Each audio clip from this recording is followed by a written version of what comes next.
నేటి ముఖ్యాంశాలు. నిర్మల్ జిల్లా ఖానాపూర్ మండలం పాత ఎల్లాపూర్ గ్రామంలో వృద్ధి రైతు పట్ల దురుసుగా ప్రవర్తించిన ఏఎస్ఐను సస్పెండ్ చేసిన ఉన్నత అధికారులు.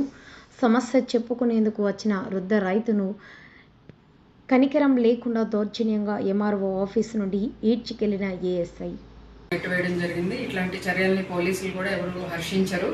ముఖ్యంగా నిర్మల్ పోలీస్, మీ పోలీస్ అని మేము ఒక క్రమంగా ప్రజలకు దగ్గర అవుతూ ముందుకు వెళ్తున్న క్రమంలో ఇట్లాంటి చర్యలు అసలు నిర్మల్ పోలీసులు ఎట్టి పరిస్థితుల్లోనూ సహించేది లేదు. అలాగే మా జిల్లా ఇన్ఛార్జ్ మినిస్టర్ సీతక్క గారు కూడా ఈ విషయంలో ఆరా తీయడం జరిగింది. మా ఉన్నతాధికారులు కూడా క్రమశిక్షణ చర్యలు తీసుకోమని చెప్పడంతో మేము ఈ ఘటన మీద రిపోర్ట్ తయారు చేసి దీని మీద ఎంక్వైరీ చేసి బాసర రేంజ్ డిఐజీ గారికి ఇది క్రమశిక్షణ చర్యల కోసం సిఫారసు చేయడం జరిగింది.